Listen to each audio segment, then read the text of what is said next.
Ladies and gentlemen, boys and girls, welcome to another episode of Daddy and More Podcast. One of the best gospel shows. I'm one of the best urban Christian shows in East and Central Africa, north of Limpopo, south of the Sahara Desert. Leo maze tuko na mse mmoja hatari sana hapa. Hatari sana. Mse yani sijui kai hype tutaweza ama itatulemea. But it's one of those guys when the industry started. The guys who built the industry, the guys who know when the second revolution of gospel music started and how it propelled to become the biggest music genre in the country. And they're the people who know the journey it took from pale ilikuwa ikarudi chini kapana anajua all the zigzags. Mimi namuitanga Devi. Sasa sijui tumintroduce na jina yake kama Devi ama tumintroduce na jina yake yenye namjua. Give it up for DNG. Yeah. DNG. Mambo ni vulai. Bro, na sikwanza ume-register jina yako saa ukweli kabisa ukadiregister? Nimeregister. Ukaregister? Yes. Sasa DNG iko kwa ID. Hebu niambie venye kitu ufanyika. Inaitwa deed poll. Mm-hmm. So deed poll unaenda pale. Deed poll? Yes. Deed poll. Deed. Like a deed, like a title deed. Yeah. Unaenda Ministry of Lands. Okay. Una-apply. Ministry of Lands? Ministry of Lands because it's a deed poll. So anything that has to do with a deed. Okay. Unaenda lands. Yani ni serious hivyo. Hebu nichanue. So unaenda ni process mrefu. You start by applying, you do your affidavit, you say you want to change your name and that you've relinquished the way you were known before. Like me, I used to be known as Davidson Gibuini. Even though iko kwa birth certificate yangu. Sasa nikaeka DNG katikati. Sasa naitwa Davidson DNG Gibuini. So you do an affidavit where you swear that you'll no longer go by that name and from today you're known by this new name. Okay. Alafu paka inagazetiwa. Ala? Ni serious hivyo. So you have to change your ID so and your passport? You get a new ID. And passport? So I didn't change my passport. So I still use my old passport. But for ID, I got a new ID. Oh. Yeah. So hata kwa registrar of persons, niko na jina ingine extra. Okay. Hata kwa ballot paper, okay. DNG ilikuwa. In fact, that's the reason I did the deed poll. Because I remember speaking with our deputy executive director at UDA, na anaitwa Higgins. Actually, yeye ndio alinichanua. Buda hii kitu. Hii DNG ndio inajulikana. This Davidson Gibuini, guys will not understand who you are. Yeah. People know you as DNG. Make sure DNG is in the ballot. Yeah. Nikamwambia ina make sense. Nifanye aje? So yeye ndio aliniambia, you need to do a deed poll. Go and find out what a deed poll is. Nikaenda nikapiga research yangu, kapigia wakili, akanishow what to do, how to start nini. And then I saw my affidavit and then I went to Lands. They took me through the process. Nika apply, nikalipa hizo fees. It moves from one office to another office, from another office to another office. It's just rotating. You know how Gava has bureaucracy for days. No. Yeah. So, is it the same thing that Sonko did? Yes. Sonko, Amatangi. Or even Kina Matangi. All those guys, yes. Wairia. Unajua hizo zilikuwa ma-AKA za watu. Matangi ni mse wa matank, water tank. Wairia ni mtu wa maziwa. Yeah. Sonko, unaelewa. Yeye anaitwa Mike Mbuvi. Yeah. Sasa Sonko pia yeye alifanya deed poll. So it was influenced by politics? Yes, by politics. Oh. Yeah. So you had only two names. So the third name? Yes. Official third name? Official. Aina tule tu vitu kando sati. Hakuna, yani idea yangu ni Davidson DNG Gibuini. So now DNG is official. Yo kitambo ilikuwa alias. Yes. Of course I had done easy trademarking nini. Yes. But now you see for IEBC to put your name on the ballot paper, you must present your original ID. Okay.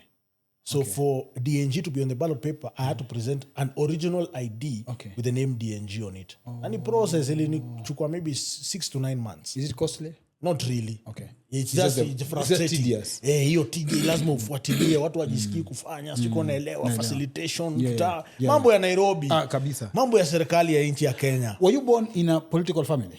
Yes. So my grandfather was a politician. Okay. My late grandfather he was a member of parliament for Madeira. Oh. Where Wamunyoro alikuwa MP.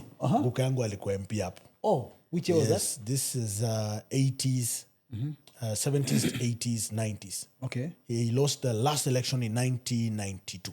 1992. Yeah, so Ali worked na Moi very closely as a member of parliament. Then he became an assistant minister, and then a full cabinet minister under the Moi regime. Yes. His name?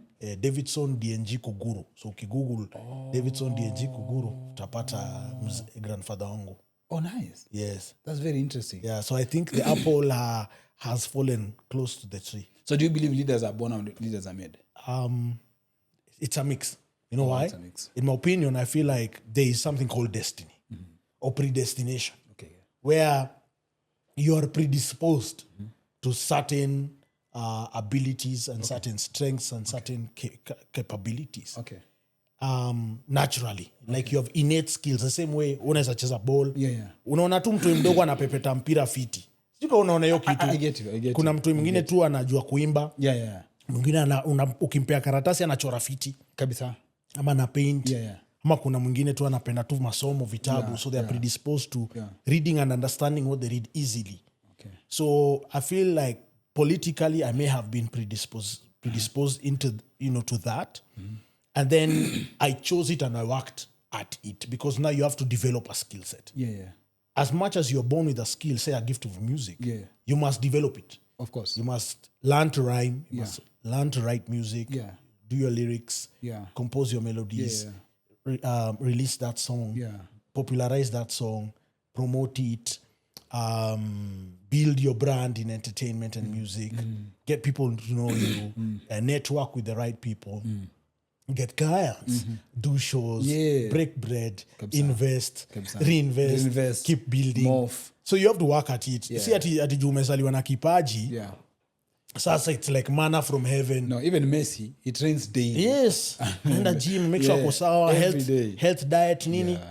No Tuna matter get what, yeah. fitness pale ukizembea unakuwa mnono, unashindwa kukimbia. Ronaldo, sijui kama Ronaldo when alipuff puff. Of course.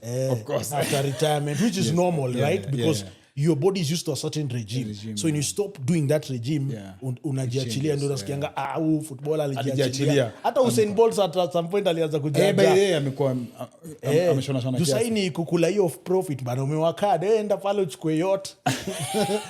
Sandro Pay. Uko pale kwa yacht Dubai. Man, sasa kuna place inaitwa Nice, France. Nice, wacha Dubai. Sasa kila mtu anaenda Dubai. So unaenda Monaco. Najua Nice. Sandro Pay. Sandro Pay. Europa. So bro, I know so many Gen Zs who are watching right now, they know you as a politician. Yeah. Most Gen Zs know you as a politician. But millennials, yes, but millennials know you as the Willy Paul before Willy Paul. The original Dan Dada. The original Dan Dada. So guys, let me tell you something. If there was any controversial gospel musician before Willy Paul and Bahati came to the scene, the guy who started it all was DNG. Yours truly. DNG was like yani control venye anachange jina sahi ati sijui Davison Kimbwini DNG. Sahi angechange kwe controversial hapo katika. But Davy, yes, when did you start your musical journey? I started my musical journey when I was in high school. Okay. So nilikuwa the same school, Makini Academy, with Skia Punk. Group of schools, Maze Academy. Makini. Kama ulisoma kwa police station. Makini. So yeah, I was in Makini. I was in the same year as Habib and Manga. Oh, yo. They were called Buccaneers. Coast to coast. I know Buccaneers. Yeah. Then, so Habib was Issa's younger bro, the late Issa. Yeah. So when Issa popped, I think we're like in Form 1, Form 2 there. And Issa was like the biggest thing that happened to us in our high school era, bro. Yeah. Like I just remember, opening the radio station 98.4 Capital London. Kuna kijana moja toka South Sea. Joe. No. Hey, bro. I was like, what? Who's that? Niantaje vipi? Gontoma ina kubantamba twende kwenye dance floor chintini kwa chintini dunda atari. I was like, what is going on? So sazile imehit, Habiba natuambia that's my bro. Like awe kwenda unatupandisia. Wasa kamwambia anadanga. Buda alituambia uni brother yake akaniambia, if you don't believe me, let's go to South Sea, you meet him. Sini kina nani tumepanda basi ya South Sea. Tuende. Tumeshuka hapo. Walikuwa naishi kwa esto inaitwa Halai. Tumeshuka basi ya Makini. Sini kina nani tuende. Tumeingia kwa kina Habib. Ndo huyo Issa. You're like, what? Ule na sasa ile Isa tulikuwa namjua through vitu mbili, kulikuwa gazeti inaitwa Pulse. Ama Nation. Na Nation kulikuwa The Buzz. Yeah. And then kulikuwa show ilikuwa inaitwa Warehouse, Man. sio kwa KBC ama Warehouse ilikuwa NTV samani. NTV Warehouse ilikuwa inakuja weekend 3 saa tu ama ilikuwa Warehouse. I forget man, ilikuwa na hostiwa na Debbie Asila. Yes. The Warehouse wasanaenda wana perform pale. Yes. Ilikuwa still sponsored na Schweppes or something. As guys wa starstruck bro. Yeah.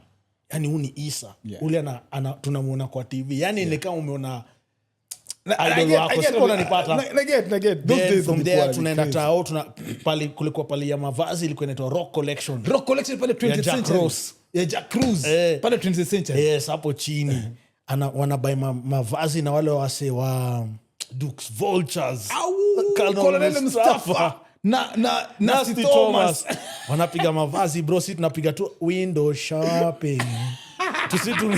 Window shop.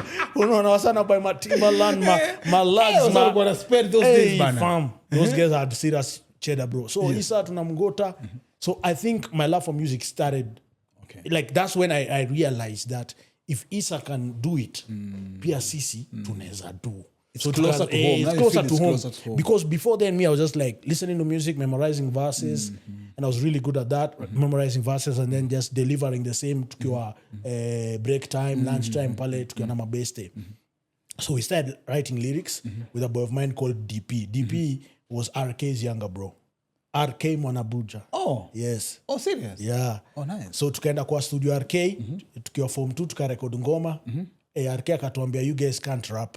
Tokeni hapa. You know, it's how like your big bro is looking at you as the small bro and is like, wewe hii kitu wewe unaniwestia time. Ni kama sahi ukiwa na bro mdogo anataka kucheza na hii mixer kupresent na unaona enda ucheze nje huko bano huko. Yes, I know. So akatuju, lakini there was a presenter, I mean a producer, I beg your pardon, ule mse wa engineering akatuambia kabaridi mimi ndo rekodi ya ngoma na ka make beat hapo, beat tu imbo tu haraka na akatuambia nitarekodi ngoma na nitawapea ECD.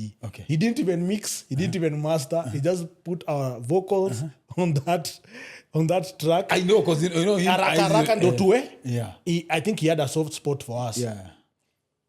Sisi ni kina nani tukaanza kupiga hiyo ngoma kwa mashow. That's when Sema had been signed up by Homeboys. Na walikuwa nazunguka kwa machuo. So hakika Makini sasa zile kuna tona ya rugby na nini, because Makini was that school. We used to do events like for days. So wakiweka stage, si ni kina nani tunaenda tunaperform hiyo ngoma, tuna curtain raise. Get Institute pale Tao holidays, si tunaenda tunapiga hiyo ngoma. So that was our hustle. So anyway, fast forward, I got to Form 4, I got saved. So akaniambia, wewe umeogopa KCSE, sijui nini. But me, I just got saved, bro. Like I just decided to give my life to Christ. So hiyo story ya kuimba hizo mangoma nikatema. So during holidays nikaenda Nairobi Baptist Church for a competition ya muziki through a friend of mine called Steve Mitaru. Sikaona kumbuka Steve Mitaru. So Steve Mitaru nimemeet naye kwa City Hopper ya Ngumo. Sio alikuwa ametoka wapi. Mimi nimeingia City Hopper, kuna msana kama kanigota. Akaniambia, you guy bana, we have something in church. Sijui it's for artists nini. Why don't you come and see? Job hapo ilikuwa na hiyo kitu ya outreach. Yes. Kuleta wase wajengia church wa join bapo. So mimi sijui umse. Nilikuwa naenda zangu town. Sio hata nilikuwa naenda shughuli gani. Pata kaniambia hii form, niko na hii form si mbaya. Hebu nipiti. Si nikushuka tu hapo shilingi 10 nimelipa. Mimi nani nimedondoka ameniingiza pale Baptist. Ni serious bana, wameka judges nini, judges kulikuwa kina innovator. Kina nani? Ilikuwa na wase wa bigi hapo. So mimi nikaenda nikacompete. Nikatokea number 2. So sikupewa record deal. Nika lose. Lakini kwa hiyo mambo yote nikaanza kumeet wasewa Nairobi Baptist Church. So after Form 4 nikaambia Steve, sasa mimi nataka ni record ngoma yangu. Akaniambia, let me take you to Innovator. Me no Innovator is my boy. Pale Samawati. So that's Steve Mitaru. Steve nani amenipeleka pale Riara. Mimi nimeambia madhangu man, mimi nataka kudu music, amenipea kapa 10. Kwanza kabla hiyo nikaenda kwa innovator. Innovator kaniambia, "You want to record?" "Yeah, to record is 10,000." "You have 10,000?" "No. Go look for 10,000 and come." Mimi nikaenda kwa Mokoro, nikachocha Mokoro, manze nataka kufanya muziki. Akaniambia, "Hata hii muziki ukifanya utasoma." Nikamwambia, "Kusoma nitasoma, wewe nipe tu ganji." Nikanipewa 10 Gs. Nikaenda nikalipa, nikapewa receipt. Nikarecord ngoma yangu ya kwanza. Hapo Samawati. Samewa. Samewa hiyo kweli Mungu ananipenda. Hiyo time hata ikuwa na hiyo melody. Ilikuwa nikaa rap. Kweli Mungu ananipenda. Alinisamehe yote niliyotenda. Usiseme kwamba huwezi kuokoka. Sasa baadaye ndio innovator kaniambia, "This chorus, it needs a melody. Can you find a girl who can sing?" And you found a girl? So I found a girl to record. So fast forward that story, Samewa ikahit. Kikina alipiga chorus bro. Unashika. So fast forward, Samehe imehit, nime-release, imeingia Metro FM. DJ Moz was the first to play it. Yeah. Again, DJ Moz nimemit Nairobi Baptist Church through who? Steve Mitaru. Steve Mitaru was like my destiny helper. Steve, big up yourself, bro. Yeah. I met him the other day. Alikuwa naenda mazishi ya one of our boys called Chalo. Okay. Ule alipass na ile accident pale Mbagathi. Ile catch fire. Ndio alikuwa ananielezea. Yeah, so you know those are Ngumo boys. So we grew up pamoja, kula sherehe pamoja nini. So yeah, so Steve was like a destiny helper. So most like my song, Steve akan introduce us a fiti, nika join K Crew, tukaanza kuzunguka kwa machuo, tukieneza gospel. And for me that's how I started to learn even how to perform. The first time nilishika mic nilikuwa natetemeka hivi bana. Stage fright. Yeah, I think I saw you all there. Ukianza nilikuwa nakuona tu. Cause me I remember Owen nikienda hizi functions after nimemaliza form 4, sasa nikienda hizi functions za gospel. Cause nilikuwa nataka clean fun. Unaona? Kwa naenda hizi Nairobi Cinema. Yes. I think hapo ndio nilimit wewe. Yes. Kina Jogsi. Yes. And a whole new array of people who I had never met. Kina SK Blue. Unajua interesting ilikuanga na mlikuwa mnapiga show kali. Kulikuwa song ilikuwa mehit yako inaitwa nini? Haijalishi. Yes. Nilikuwa nimetoa tu haijalishi. Na Rafton, Tinanga, Tiwere. Yes. Bro, na ile ngoma ya Jokes ile ilihit sana. Nampenda Bwana. And then my fathers. Nakwambia mimi sina madeni. Tukisema gospel tunawika. Hiyo. So me I was looking at you guys like, wow. Kumbe yenyewe gospel ina bamba na inaweza kuwa fun. Inaweza kuwa fun. Yes. Na kuokoka ni kitu ya maana. Yes. Like si boring. Juu mimi nilikuwa naangalia ile wokovu ya madhangu na maanti zangu naona but I remember your mom. Nilikuwa nakuja kwenye pale Ngumo. Pale Ngumo. So nilikuwa naona hii wokovu hii ni ile ya tene ile wasikiza ngoma za Kisapere. Azibambi bro. I know so me needed like cause background yangu ilikuwa secular. Siko nanipata. So unajua hiyo beat kali, rhymes kali, show kali. Hiyo ma concert zenu zilikuwa zinashika mzee. That time gospel ilikuwa gospel man.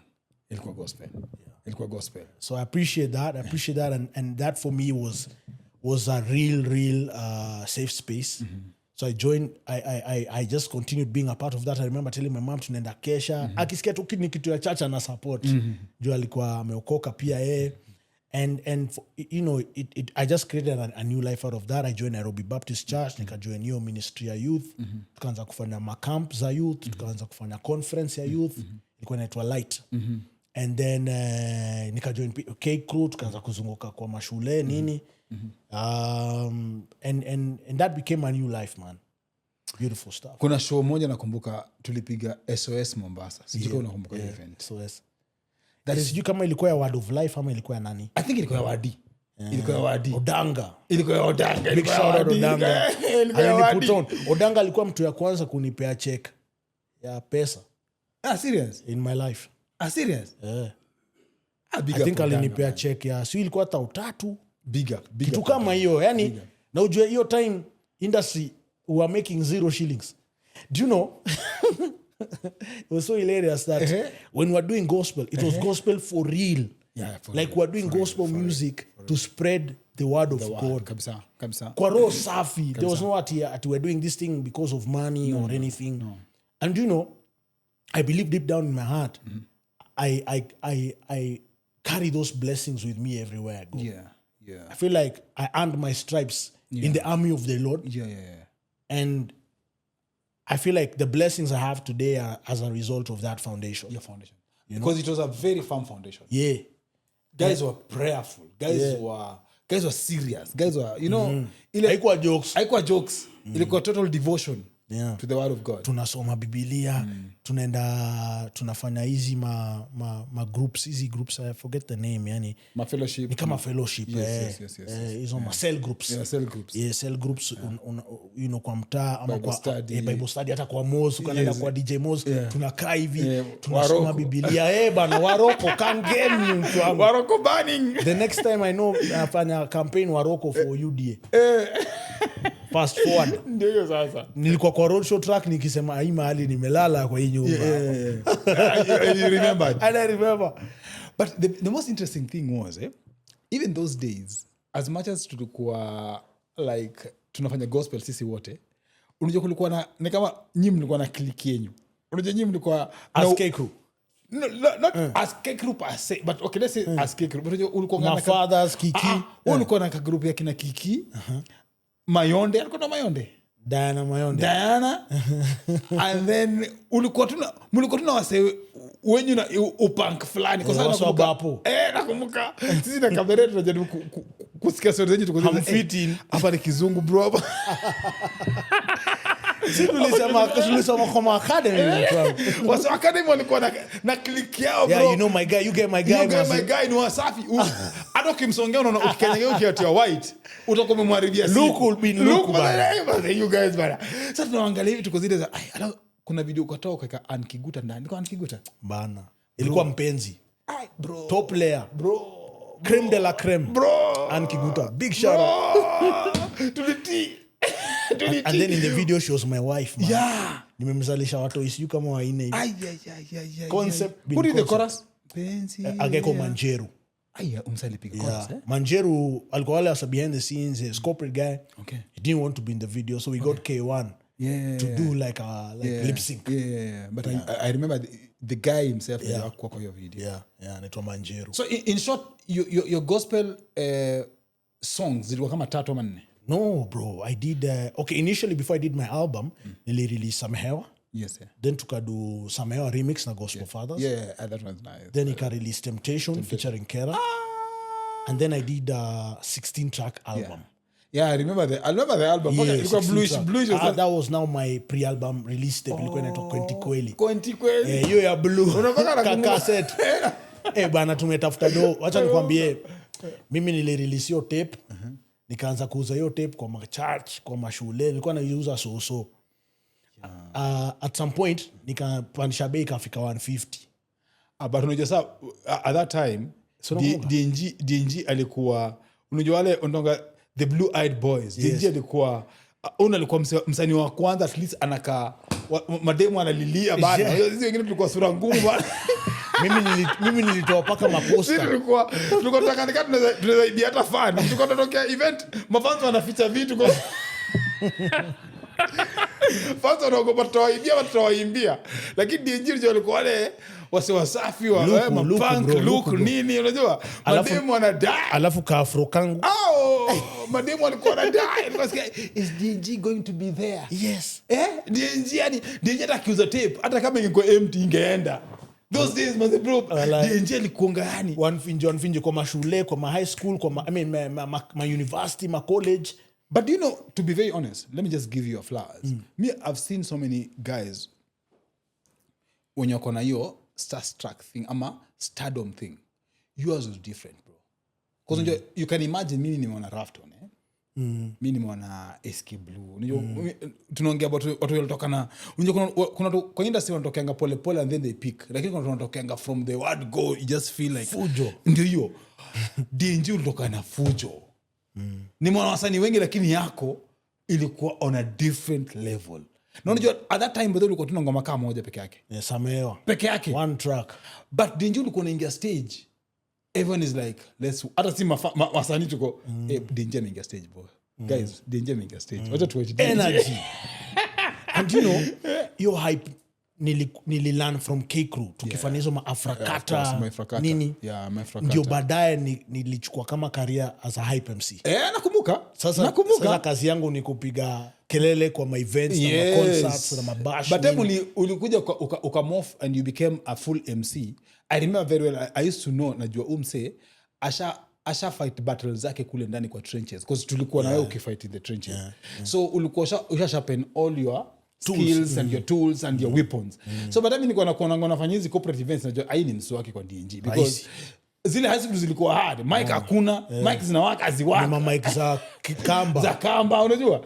But sasa time unaingia corporate nilikuwa na ukiingia sasa corporate. Ladies and gentlemen, welcome. Introducing this guy will do East Africa's #1 hype man, D to the N to the G. Buddha.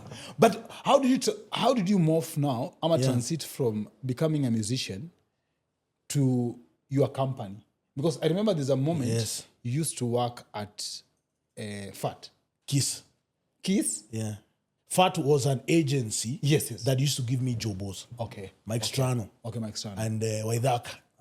And then so from music you just transited to MCing fast. So when I stopped doing gospel music, I moved to mainstream secular. Okay.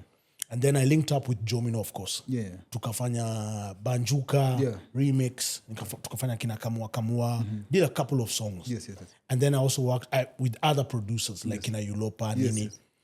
Then after that, when I'd go to promote my music, like I'd promote my music now different. You see how like in gospel we promote our songs in schools, campuses, Nini. Yeah.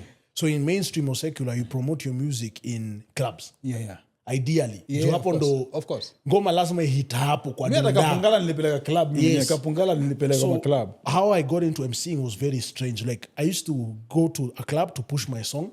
So I big up the DJ. And then the DJ tells me, kuja uspit hata verse moja mbili ya hii track. Okay. So nashika mic napiga. So likuwa na ngoma kali inaitwa Shake. 1 to the 2 to the 3 to the 4. This is for everybody on the dance floor. Now shake it on the floor. Shake it till your sweat starts flooding on the floor. More than me. Yeah. So I do that track and other songs. Nachachisha, crowd inabambika. And then jina nibamba hata after nimemaliza kupromote ngoma zangu, si DJ anarudi tu set yake. Mimi na zidi tu na DJ na chocha tu. So you were MC Gogo before MC Gogo? Yes. The original Dandada. So your time, the guys who are doing something like that was myself. There was MC Full Stop. Full Stop, yeah. The legend. Yeah, and there was DJ Nijo. And then on the gospel side, there was Alemba. Alemba in heaven. So like 4 guys. Yeah. So that's how I did that thing. So one of my boys who used to accompany me was a Jomino guy. It's called Robs. One day he told me, Bana, kwanza you get chachisha in this club sana. Now they need to start lipaing you, Bana. Bana, hiyo ndo mbegu ilinibadilisha maisha yangu. From then, he told me, Bana, hakuna ku MC tena bure. These guys have to pay you, Bana. Then you know that guy is lit. Yeah. Takile imeshika bala, niambia ukweli. So, from there I started charging clients. Yeah, okay. So I started with Blackstar. Okay. Blackstar started paying me $5K, Pole 10. Like that, I moved to Homeboys. Homeboys started paying me, I think, 20 Gs, 25. So I just kept pushing my rate card. Me, I'm that hustler, man. If I do a dope show, the next show you can't pay me the same IG. Yeah. Wambia client yako waongeze do. Energy kwanza. Hype. So I kept building that brand. I did Airtel Rising Stars. Ile mejali patikana Nyeri. Akapewa yo. Endo alishinda yo Airtel Rising Stars. So I MC'd that show. Uru Gardens. Tasker Project Fame came calling. I did all the eviction parties. Yeah. So every week I was being booked, man. Getting shows. Moving from one agency to another agency. So I just kept adding clients to my client list. Yeah, my portfolio. Na ikashika. So one day I'm emceeing a gig for Kenya Data Networks. It was a gig in support of Harambee Stars at Nyayo. I met Caroline Mutoko through Jalango. And I told Jalas, bana, mimi natafuta kazi bana. So mniconnect pia mimi ningi radio yenu. I had Royal Radio Africa were launching new stations. So nikachocha Caroline anipe chance. Akaniambia kuja ni kupe na mkutano, we do a meeting next week. nikaenda nimevaa shati ingine kali ya pink, njumu za jeans za blue na njumu za white.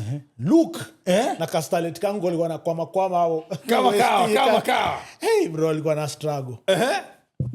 Mimi na nimeingia kwa Caroline Mtoko, nikamwambia manze, mimi ni MC deadly, nipatie show Mr. Could disappoint. Akaniambia you sure? Nikamwambia try me. Confidence. Sasa hiyo sijui anything about radio ama mic. Najua tu kuchocha kwa stage. I have zero training in journalism. So she told me, you go and do a voice test. Next week. I told her, no, I can't come next week. Najua sina Ferrari, sina mafuta. Hiyo hustle tena bana. Tena na sina shati ingine kai. Kamwambia sahi. You know, I have to, let me do it now. Yeah. You're here. Now. Kumconvince nipandisha huko juu, sijui floor gani, second floor sana. Kama msanii anaitwa Lance, Mswahili.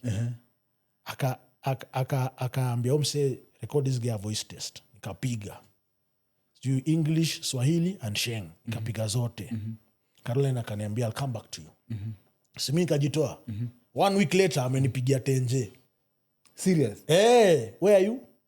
Come. I want to give you a job offer. Buda niliangukia. Nikaanza kazi Kiss December 2008. Serious?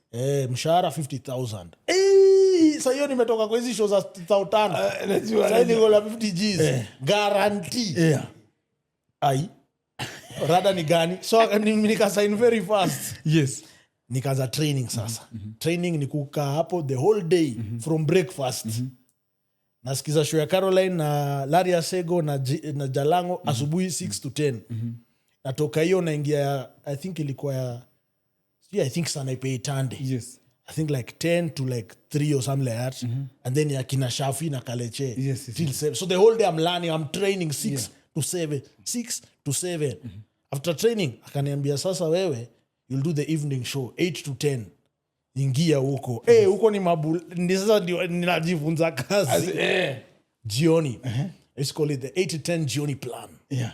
Case 100. DNG. Tari. Party people, you know what it is. Yours truly. Good evening and welcome to the show. This is 8 to 10. The Jioni plan. My name is DNG. Kamziki hapo. Na mastori zangu. You're born for this. I was born for this, bro. Na sijasoma shule ya journalism. Mina jichocha. Well, it's called on-job training. Yes. OJT. Yes. Kapiga hiyo, ikabamba. From there, akaniongezea show ingine ya Saturday. Kila show ukiongezewa ni maziwa inapanda. Mrefu. Na Kiss wanafungukanga. Of course, maziwa nao. Buda nilitoka kwa Finje, nikakuja kwa 70, nikakuja kwa Sony. Napanda tu jamaa. Paka nikahama. Kutoka Ngumo. Hiyo time nikiwa Kisa nilikuwa nishahama, tumekosana na Mokoro. Nimehama hapo USIU. Naishi nje ya chuo. But then nilienda campus USIU. Okay. So niliingia USIU 206. Okay. What did you do in campus? IBA, International Business Administration with a marketing concentration. So when I kosana with my lady, when I was in second year of uni, this is like 2008, I now moved into an apartment outside USIU. So nilikuwa na move from USIU to Kiss 100 in Westlands, place. Kila siku. Okay. Monday to Thursday. Okay. So from there wakaniongeza share Sato. Okay. Keeping it Kenyan. But they keep Nakumbuka hiyo show. Hiyo ilikuwa 12 to 3. Hiyo ilikuwa true. Nacheza tu ngoma za Kenya. Hiyo ilikuwa true. Excuse me. Then nikamwambia Caroline Mtoko, we need to switch this up. I have an idea. What's your idea? Let's get a DJ. Why? So we can just have more fun. Yeah. Mimi nilikuwa ule msetu wa concept kalikali na makupush boundaries. Caroline akaniona kijana ni cheesy sana. Kiss 100 hakuna DJ except Friday DJ John. Mimi ni nani? Ni trust. Mimi nani? Nimetafuta DJ wa mtaa yetu anaitwa DJ Wiz, alikuwa anaishi hapo Kemri. Mimi ni msao ngumu. Sasa ni mse wetu. Hata how I met DJ Wiz I don't even remember. But a game of mtaa. Kamwambia buda, mimi niko na show ya radio. Unataka kukama? Sasa ndio hivyo ndio ilikuwa. Serious? Yes. No compare kazi hapo, akaanza kumix hapo nini. Caroline akanashow kabamba akaapprove, tukaendelea na shughuli. Then later I would come to resign from Kiss. I wanted more flexibility to do my gigs because I was getting gigs on Saturdays. big paying gigs, 100, 150 Okay. K Okay. per day. Okay. Okay. No, ninafungwa na show ya 3 hours. Nika resign, bro. Yes. Yeah. Because if I could earn my salary in one day, In one day, yeah. we have this time to move on up. Yeah. So now, I when I left Kiss, 1FM called me. Nikalenga. Piera McKenna came looking for me. Yeah. She was head of PR for 1FM. 1FM. She's like, DNG, I know you have left radio, Nini, but please give us a chance to just hear us out. Yeah. Please come for a meeting. It will cost you nothing. Yeah. I went. Sikuwa na vibes. Nyi mnatakaje? Mi nataka tu kuwa free kutafuta maziwa yangu. Juu nilikuwa najua kwa hii events do iko. Ndo maziwa iko. Ndio do ya radio ni tamu, lakini there's more out here, fam. Yeah. So nikaambia mimi kama tunataka kufanya shughuli na nyinyi, lazima mnipe flexibility. Nikipata kazi msinifungie ati siwezi enda. Yeah. Just acha maziwa juu ikazi. Yeah. Tuelewane. Bana wale kubali. Na wakaongeza do. Nilikuwa na Kiroma plus freedom. So unajua Kiroma ni guarantee. Yeah, of course. Sasa ni kama nimesecure ya keja. Yes. Sasa naenda kuhunt, bro. Yes. Yeah. You know what they say? The story of the hunter and the elephant. I know. If let the hunter go hunt the elephant. If he kills the elephant, his poverty ends. If the elephant kills him, the poverty ends. Either way, go and hunt that elephant. Chase the elephant. Wewe na mkuki. Yeah. Tuende. Yeah. Sasa, mi nikaenda kusaka. Buda nilifanya kazi ya MCing. I took that MCing game from where I found it to international. Yeah. I was the first MC to demand technical rider, to introduce the rate card. Okay. Technical rider design, nataka mic flani. Okay. Nataka backstage yangu. Okay. Nataka choo yangu. Okay. Unajua kwa nini niliweka hiyo story ya choo na watu walikuwa wananichongoa sana? Ati umeka choo kwa rider.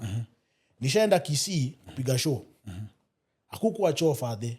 Ukienda choo unaenda kujisunda nyuma ya hiyo lori ya generator. Siko unanipata. Nakupata. Msana anaambia client nini, tuko na budget nini, alafu anasunda budget. Sitasema ni client gani ama agency gani, sitakuchoa. But that's what people used to do. Yeah. So they used to have retained earnings. Yes. So I was like, this is indignified. Hata kama mnakula hii do. Yeah. It's too much. Sasa mimi ninyore kwa fence ama ukiwa na diarrhea utadu. Yeah, that's too much. Siko unanipata. Nacheka kabisa. Aya, kuna artist madansa madem. Yes. This is indignified. Nikaandika kwa nini yangu from here onward. Yeah. Lazima kuwe na choo portalu dedicated yangu. Tutaka share DNG. Ka una scam. Yeah. Backstage. Lazima ka ukuna sikuji. Mic nilikuwa natumia mic yangu special dedicated to me. Sawa, sure. Nimeka pale ile type everything. Then from there kama ni gari road transport tunataka gari kama hii. Yes. Kama ni ndege tunataka business class. Yani una push envelope. And then I moved my rate card from where I found it, from that 5,000. I moved to the. There's a time I even used to sing about 6 digits, like atukwa tumewai hata pata so. Yeah, I know the journey. Sasa unapata so unastuka, unapata so 150, unapata so 2, so 3. Yeah. Then nikafungua. From there, after MCing radio, then TV. So I forgot to tell you that when I was still at Kiss, they put me on Kiss TV as well. Kiss TV, yeah. Then when I resigned, I left both. Okay. There were 2 different contracts, but I left both. And then I now started doing freelance. Okay. So I did Malta Guinness street dance for KTN through Mike's channel. Yes. Then after that, I did Sakata. Yeah, Fat. Then I did Sakata for Citizen, 3 years. Sakata, I did Bake on Zuku Sports. Yes. I did then Bake in Uganda, so we'd fly to Kampala to film. And then I did Bake Africa. Yeah. Then my last station was Switch TV for the Kenya Red Cross. Okay. Happy Hour. I had a show, me, Shafi, and DJ Kalonji. Oh, nice. It was a game show. Fun stuff on Friday and then Sunday. Yeah. So along that journey, I set up my own agency. Yeah. 254 Entertainment. That's what you were asking about. Yeah. 254 so the reason I set up 254 is because I used to feel like I'm dependent on promoters. Okay. that promoter asiponipea kazi sina mboka. So mostly the agencies. Yeah. So before there were agencies, there were promoters, wale individuals. Nakumbuka kina Big Ted, such guys. Yeah. And I also felt like sometimes promoters were not being honest. Yeah. Mi nishawairushwa do. That's the reason nikafungua kampuni yangu. Nikasema sitawahi experience hii tena. Okay. Kitu yote tunaenda kufanya, tunaenda na kampuni yangu na tunaandikiana contract. Okay. Ukiniruka na kupeleka kotini. Okay. Sasa si ni biz for biz. Yeah, ni biz for biz. Right. Yeah. So nikafungua 254 Entertainment. Then I wanted to be at the top of the food chain. Niliona kuna donono watu wana make. Nikaona kina Pips. Kina Pips Okecho kuna ma drop tops. Kina True Black, kina Bikev wana ball mbaya. Yes. Nikaona hii do, mimi nadai hii do. Nikaingia Homeboys, naona Homeboys wana flex bana DJ John Micro Bar. Yes. I want this money. Yes. So me set up 254. I started looking for clients, bro. So my first client was the campaign for Celtel Tok Tok. There was Celtel Tok Tok. There was some idols, Celtel idols. Celtel, now I was subcontracted by another company called Take Two. So they were subcontracting us. So Celtel became Zain, and then Zain became Airtel. Airtel, yeah. So me was on that game back in the day. Yes. So this guy subcontracted us. They're like, can you do Horecas, activations in Horeca? Horecas are hotels, restaurants, cafeterias, and bars, campuses. I'm like, yeah. You sure? Yeah. Kwanza I'm in USIU. What? You in USIU? Yeah, bana. That's my school. Nikawaingiza hizo products kwa hizo makampo. Buda tulitesa. And activation after activation on weekdays. Paka now I'm talking to my lecturer design. Please allow me to miss this class. I have a presentation. Naenda kujitafutia fees. Namchocha lakini si ukweli. Ba naenda kutafuta chapa. So I had to say it like that ndio asiniweke missing. Ukimiss class 5 unapigwa nini fail. So wakanielewa. Wakaanza kunisikiza. Akaanza kuambia lecturer, I'm even on radio. Ebu listen to me in the evening. So napiga shughuli bro, napiga shughuli. Yes. From that being subcontracted, and I became a full agency. Yes. For when now it moved from Celtel to Zain. Yes. So now Zain onboarded my company as an agency. Okay. So kina all these brands, Club 10, Club 20. Yes. Nakumbuka zote. We worked with them from then to even when they were transitioning to Airtel, even sponsoring like the rugby circuit across the country. Nafanya activations in campuses, in clubs, in rugby events, launches. Even when the Manchester United team came to Kenya, that was my event. I think you even came for that event. At Stanley. Stanley. You remember? I remember. So bro, I did Shughuli, and then apart from those telcos, I worked with other clients, banks, NGOs, the UN, government.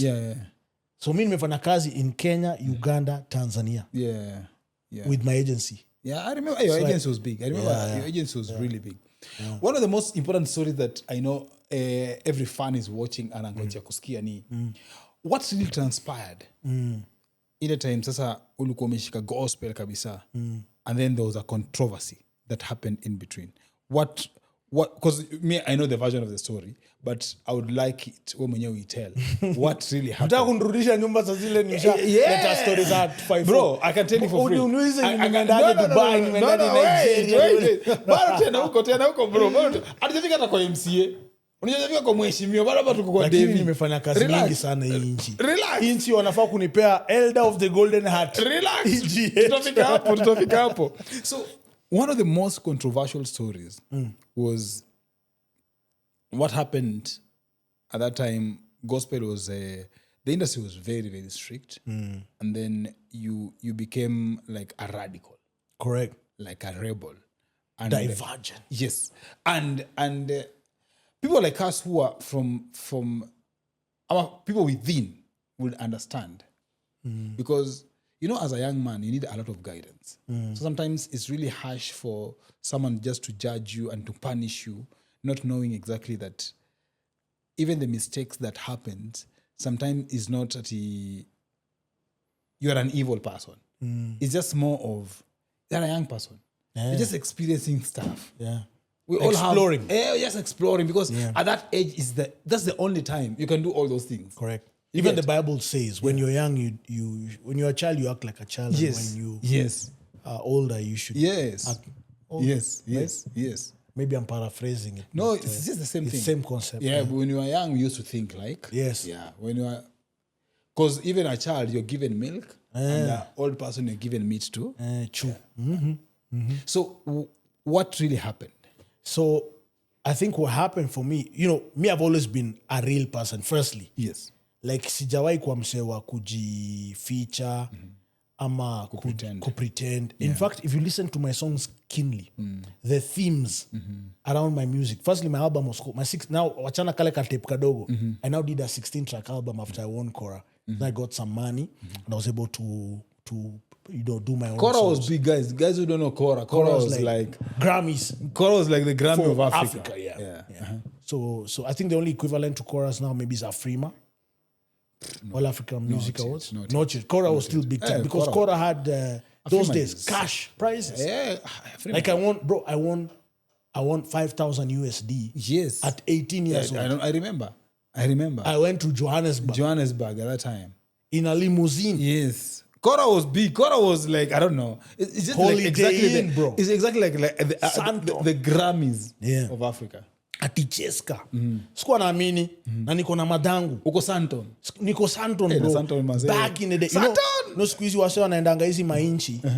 Kijokes. Lakini hizo siku It was crazy. bana hata kupata msee mweusi Ilikuwa kwanza an area like Santon ilikuwa ni kama tuseme wapi kama Muthaiga. I know. Siko unaniget. No, I know. Yeah, let me tell you the funniest story.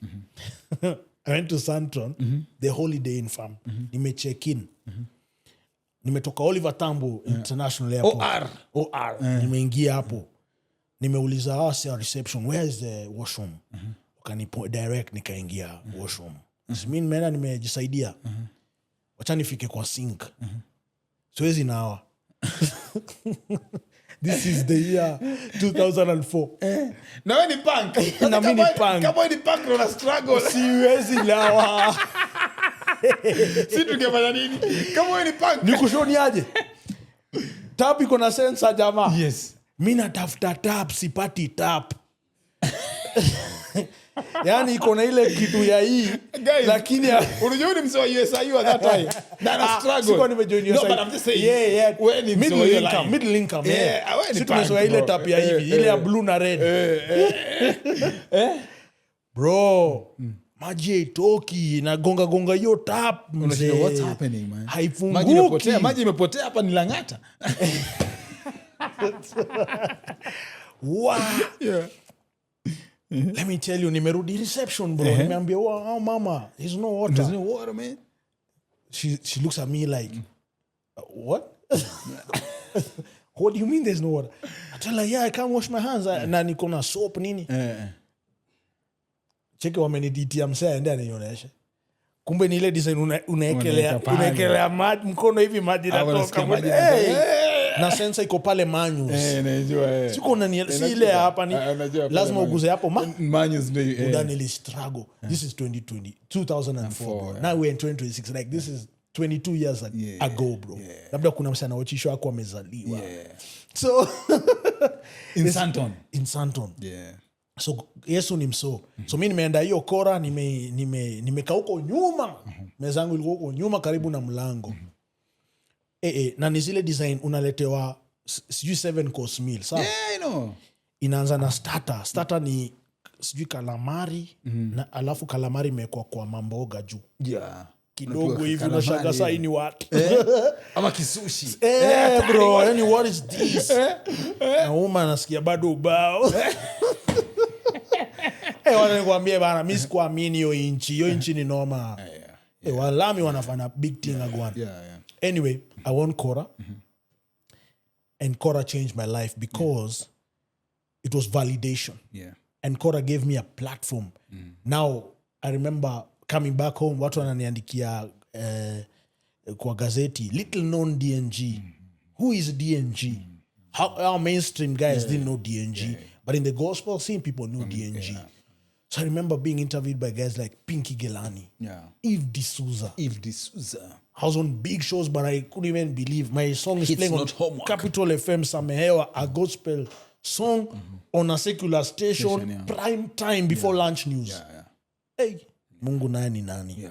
So like, it's been such a blessing. So to circle back to your question about what happened to me, I think I've always been honest. So even with the kind of music I would sing, like when I'd sing Temptation. Temptation is a song about temptation, like struggling with purity. You know? Like, hii mambo ya unaambio abstain aje. I remember it had drama. Temptation had drama. Temptation ni mingi lakini misimaindi. Kwani najua Yesu yuko nami. Zikinikujia, zikinivamia, mimi sitalie kwani. So like I've always been honest. Then I sang about love. Pains. I remember singing about love. And people are like, how can you sing for a girl? How can you have a girl in your video? So you went to the Ankiguta. Then I did Anza Tena. Now Anza Tena was even harder. I had a chick even like in a towel. Yeah, I remember Anza Tena. Nilifanya vitu mingi mbaya heo, na Yesu kanisamehea heo. Sasa mimi nimeanza tena heo. Dear Jesus, please forgive me for my sins. Forgive me for what I've done very many bad things. Forgive me for the things that I've done to the chicks. Playing the chicks, mistreating the chicks. Doing the things that we see in the clips. Straying the chicks, then slaying the chicks. Like, they just came with another vibe. Yani. Maybe I shouldn't have been in gospel. I don't know. Maybe I was ahead of my time. No. I don't know, bro. But I think like I was too honest, too real. So anyway, fast forward, so I decided doing work with Celtel, and my friend was working there. And Celtel was sponsoring the Ja Rule concert. Who was your friend? Kanye. Yeah, Kanye. Big shout out Kanye, a bassist. Yeah. So Celtel was sponsoring the Ja Rule concert at Carnival. Yeah. I've been a Ja Rule fan from back in the day, bro. Yeah. So when this gig happened, I had to be there. Okay. Holla. Ain't nobody get ready to get dollars. Ain't no ghetto a little. Holla. I had to be there from. Yeah. And I know Ja Rule's music from Veni Vidi Vici. Like I can list for you, bro. Yeah. Before I got saved. Yeah. So I was like, I have to go for this gig. So I went to Kani with my neighbors, and we're having a good time. Those are the days now guys used to drink pombe chini ya maji. So you guys used to smoke chini ya maji. Guys were feature because it was not allowed. It was not acceptable in our society at that time, you know. And so people were living double lives deep. So me was those guys for, hey, mana. So I'm in Kani and I'm like, I want to have a drink. So taftia mi aka Sprite and Vodo. So yeah. And then we're like, why we feature and give me a pili? So that was me. I remember that famous and photo. You know how I was photographed? Lillian Mooley is the one who took that photo. What? Yes. Lillian Mooley, if you're watching this show, when will you Malaysia gospel career? So let me ask you. So Lillian Mooley was working for Stan, I think Stan or something, or she leaked the story, something like that. Okay. So nimepigwa picha, niko Kani, concert ya Ja Rule, ninakunywa tei. Na ikuwa uongo. That was a bad. Na hata mimi hata siku deny. That was a bad story at that time, bro. Yeah, it was a bad story. And then let me tell you, the newspaper, you know, that time, this was before social media. Pulse we didn't have YouTube, nini. The Gazette banner. Then, Pulse had its header on the front page of the newspaper. Like a small bar there. Apple Jew. So it's written DNG backslides. Banana pigota na manti zangu. Ocha nini. What's bro, going it on? Was big news. You know, I don't know. I think social media kill vitu fulani. And then I trended for like news. Months, bro. Yeah. And then these guys would hammer me every single Friday. DNG, backslides, DNG, Carnival. And then now, they started now tough-tying me. They found another one. Yeah, they found another one. Nilikuwa nimeenda crayfish with my boys in, you know, that time niko USIU. Yes. So tumeenda like a group. Yeah. Between guys of USIU and guys of JKUAT. Karen. Yeah. Some of my boys kina DP. Tumeshikana tumeenda camping. Tukula sherehe huko. Yeah. Wase kumbe wananipiga mapicha na kunifilm. Mi si hata sina copy. Tena pals. Tela. Hey, man, those guys hammered me properly. Steven Smuendo, you guy. Big up. So they hammered me so much. And I'm like, you know what? Me, this is what I want to do. Like, I love God. I love music. But staki kujifunga. Sasa to do. So at some point, the pressure became so much that I couldn't continue doing gospel music. Yeah.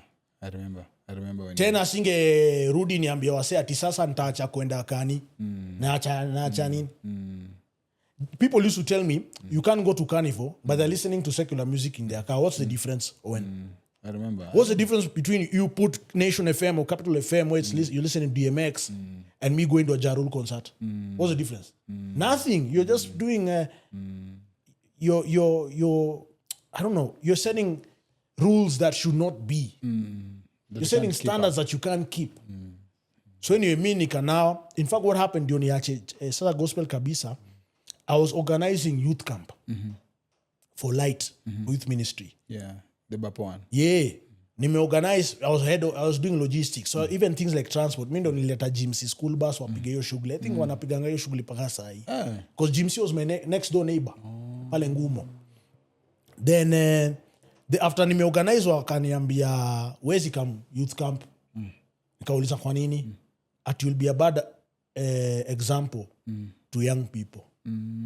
Imagine Nairobi Baptist Church walinisho hiyo. Nikauliza, okay, what does the Bible say? Christ came to save who? Sinners, the lost. Ama he came to save the perfect. Why did Christ die on that cross?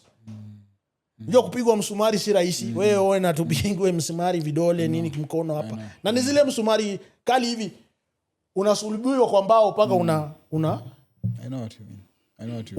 Unapigwa hapa nini? Spear hapa. Bleed out. Imagine that death, bro. The Romans were pretty crazy. So I could not reconcile that. It broke my heart. Because I didn't expect that from that church. I'd served in that church for about 3 years or so. 3.5 years. And I felt like I deserved more. More grace, bro. Because when you make a mistake in the eyes of others, they shouldn't banish you from that church. They should shower you with love and maybe give you, as you were saying earlier, better guidance. Or try to ask me what's going on. Yeah, I know. Nobody had a conversation with me. I know what you mean. It can be tough. At all, yeah. So everybody was looking at me funny. Yeah. So I felt like I'm unwanted. Like my friends stopped interacting with me. Yeah. I know the feeling. You know, like guys who used to come to my crib when that time I was still living with my mom in Gumo, stopped coming to my crib. You get what I'm saying? I know. So I was isolated. And, you know, I had to continue with my life, bro. So I left that church, stopped going to Nairobi Baptist Church, and I never went back to that church. Ever. I think I've only stepped into Nairobi Baptist Church for like burials. Msia kidedi nini. Kama hapo ndo service iko hapo ndo miwishia. Siko unaniget. No get. Sijai rudi kwa hiyo church. And do you know, one of the pastors, remember Pastor Majid came looking for me some other time, telling me he wants us to talk. I think they felt guilty later. Because for me, I did my thing. I continued doing my music. And I succeeded beyond anybody's expectations. In fact, I smashed all my everything that was on my vision board, all my goals. You know how you have a vision board, you say you want to buy a car, you want to buy a house, you want to buy land, you want to do this, you want to invest, what? I achieved all that. What was the first? Kitambo. What was the first song in the secular? Secular. So I did a song called Watasema Watachoka, I remember. featuring Kolo. I remember. Yeah. That's the one you were talking about behind the scenes. Where nilikuwa nararua gazeti. So I'm tearing the Pulse magazine. Yeah. It was like a diss track, bro. Yeah, I remember. And I remember the management from Standard reaching out to me. They're like, hey, you're coming, you've gone too far. Why are you tearing our newspaper on TV? And then hiyo ngoma inacheza kwa station yao KTN. Yeah, I remember how diabolical that was. Crazy. Yeah. Nimerarua Pulse, but I was like, you guys are, every day you talk about me. Don't you have anything else to talk about? Yeah. I remember. Sasa watasema watachoka, kisha usiku watalala. So tell us, when did you know that you are a leader and decided now to... You mean politically? And decided now to venture into politics? Well, I think, Owen, my life has been, I think, a stepping stone into that. Because all these trials, all these tribulations, all this drama, all this pain, the envy, the hate, being misunderstood, being misconstrued, it was preparation for politics. Okay. Bana, mi as a politician hakuna kitu inanishtua sahi. Nimepitia yote. So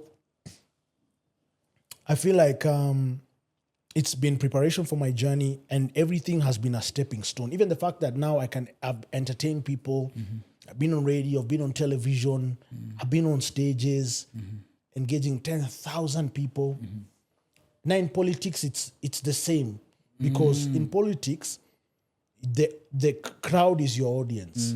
You're dealing with people. The same way you deal with fans as an entertainer. Yes. Now I'm dealing with the electorate as a politician. And I don't consider myself a politician. I consider myself a leader. Yeah, that's what I said. Yeah. Why? Because mi sifanyangi siasa. Sina time ya vitu za ufala Owen. Mimi agenda yangu ni maendeleo. When you hear me doing politicking and pushing for an agenda, like now taking on our governor, it's because there's development that is not being delivered on ground. There are services that are not being done on ground. So that's the kind of person I am. I'm very focused. I don't do tribal politics. I don't do sloganeering. One term, two term, kieleweke, tanga, as has been in the past, whatever. Me, I don't have time for that. Okay. For me, I know this is my city. This is my town. I was born here. I know what Nairobi needs. I know what this city needs. We need good governance. We need service delivery. We need roads to be built. We need potholes fixed. We need drainage sorted out. Now El Nino is on its way. Have we sorted out drainage? So street lighting, garbage collection, bro. If I may ask. You know, we grew up in that era when that truck would come and pick waste from our estates. You know that? Yeah. Imekama imechorwa ile yellow green crest. Na inachukua ikienda. Mbona hatuna sahi? Ati governor wa Nairobi aweze weka mafuta kwa magari za takataka. Tako imejaa. Sahi takataka yetu inachukuliwa na serikali ya national government. We have zero capacity. We have total incompetence in Nairobi County. So to answer your question, I got into activism at some point. Before activism, I did a little bit of campaigns for various people. In 2007, I did campaign for Kibaki, the late. 2013, I did Uhuruto, Dunda na Uhuruto across the country. Then 2017, I did Okoa, Kenya with the late Raila Amolo Odinga. Then now, COVID happened. 2020. Me, I'm doing my biashara bana Kenya, Uganda, Tanzania. I'm on farm. Sawa. I'm on one-on-one basis with heads of treasury. Juu ya ile maziwa inatumwa kwa account yetu. Yeah. Sawa. I'm employing hundreds. People, I've even employed people I've never met. Bomet. I've done activations in Taita, Kibwezi. Name it. Kwale. Where you are reporting to a regional supervisor who even I don't know personally like this. That's the level of business I was in. Okay. So Huru closed down the country, obviously COVID, everyone think you're going to die from. Pandemic, bro. Crazy. Yeah. And then what happened with COVID is people lost jobs. Yeah. All those guys I had employed, I had to send them home. There's no way I'm going to pay you when I'm not having an income. Yeah. Kila mtu nyumbani. Then from there, cries from other quarters began. DJs, MCs, dancers. Wase wanalemewa kulipa rent. You remember that period was really bad. Guys in hotel industry like mixologists, waitresses, barmen, hostesses, you know, bouncers. Guys started complaining. So we formed a movement called One Voice, One People. With guys from entertainment, music, film, sports. Remember guys from the F&B industry, hotel and tourism, different players. And we said we want to agitate for Uhuru to rethink the curfew hours. Because curfew ndio ilikuwa inafungia wase sana. Ilikuwa nataka alegeze kidogo, curfew anze mapema, ishe later, ndio wasaweze kufanya biz kidogo. Kiasi. And then we started agitating for that. We created a hashtag called Unlock Our Country. We had 51,000 tweets in 3 days. That's how I got into activism. By default, because my industry was affected. You get? I get. And Uhuru akaskiza, akalegeza hizo curfew hours. Yeah. People got their jobs back. So as a result, now, people started asking me, unataka kusimama? Si usimame. Mi sikuwa na interest. Owen. Mi ngwa nataka kampuni yangu irudi sawa. Mi nirudi mboka. I had no interest in politics. So I said, I've interest. I'd go for interviews like this, and journalists are like, what are you vying for?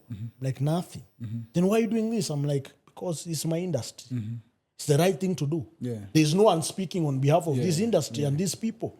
These are jobs we are losing. The entertainment industry and the related ecosystem employs hundreds of thousands of people across this country. You can imagine a bar like Quiver. How many people does it employ? All the branches and other outlets like that and hotels and what. So those are so many people. Even there's an ecosystem around that. Do you know around clubs there's a guy for Smokey? Yeah, of course. There's a barber shop. Yeah, of course. There's a car wash. There's a guy for Nduthi, an Uber guy.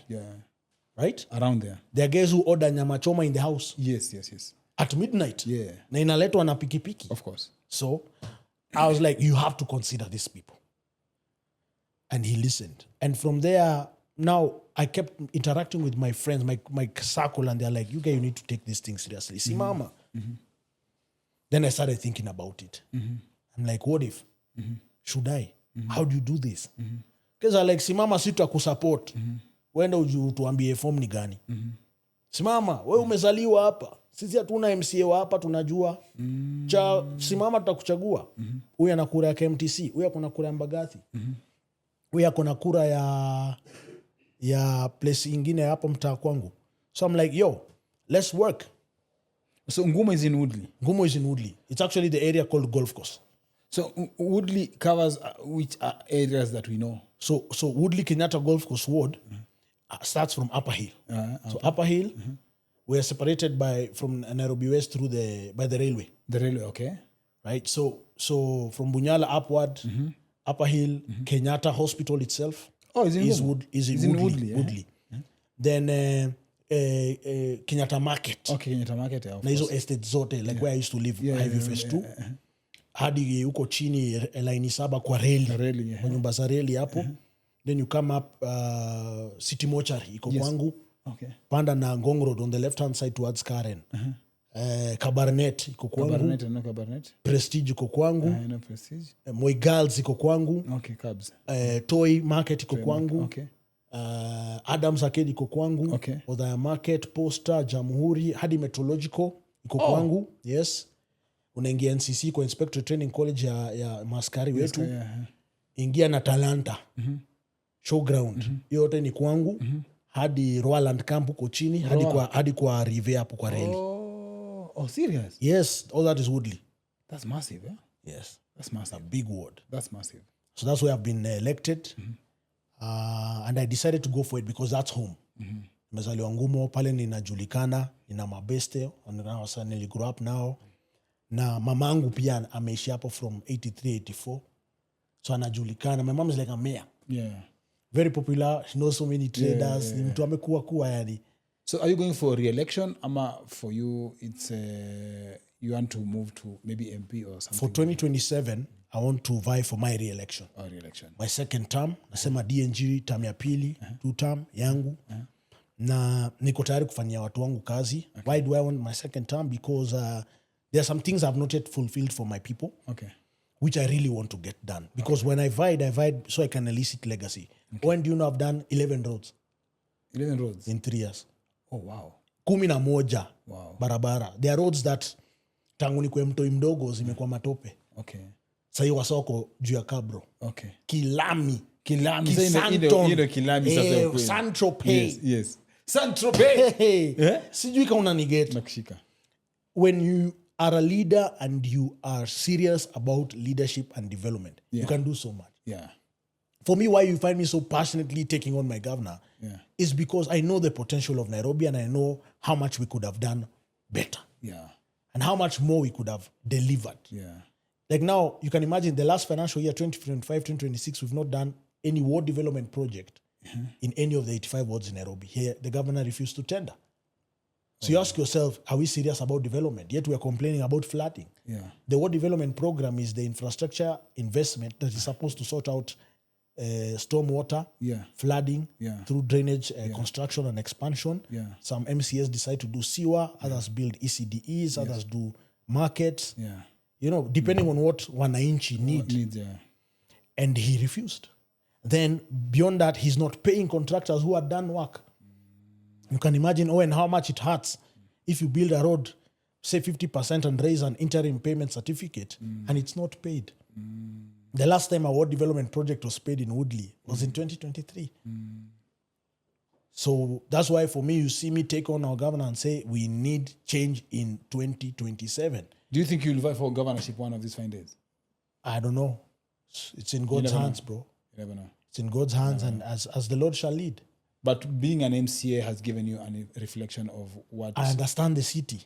I understand Nairobi. I understand the county. I understand governance. I understand leadership. Me, I feel it step by step, my G. Who knew when I was doing some Hewa in Samawati studios that I'd win a Kora? Yeah. I'd host a Frima one day in Lagos. Yeah. And one day... That I'd shoot a TV commercial for Zayn and MTV in India. Yes. Who knew? And now, wewe ni mheshimiwa. Sasa mimi ni mheshimiwa. So today I'm an MCA. You know, we don't know about tomorrow. Me, I believe my entire journey is in God's hands, Owen. Because mimi ni mtoto wa Mungu. Amen. Kwanza, Mungu ndio ananifungulianga hizi njia. Amen. Imagine mimi nilishinda na UDA kwa bedroom ya baba. Langata hakuna mtu wa nje ya ODM. Yes. But I mean, your win really surprised Kibra, I'm the only one in Kenya kwanza. Au wote wengine ni Azimio. Guys, najua hapa tukiendelea tutamaliza hii story. Najua hapa DNG akishika moto atamaliza hii story. So kama unapiga kura Woodley, naomba kura yako 2027. Yes. DNG 2 term. And follow me on social media, DNG Kenya, IG nipo, Facebook, X. Nimefungua paka TikTok juzi, nimefunguliwa na watu wangu ofisi. Fuateni DNG. This guy is a great guy. Santi. And you've seen his work. All of you guys mmeona job yake. Wasi wa Woodley mna understand job yake. And I believe this guy is destined for greatness. Amen. Thank you so much. Until next time. Peace. Bye-bye.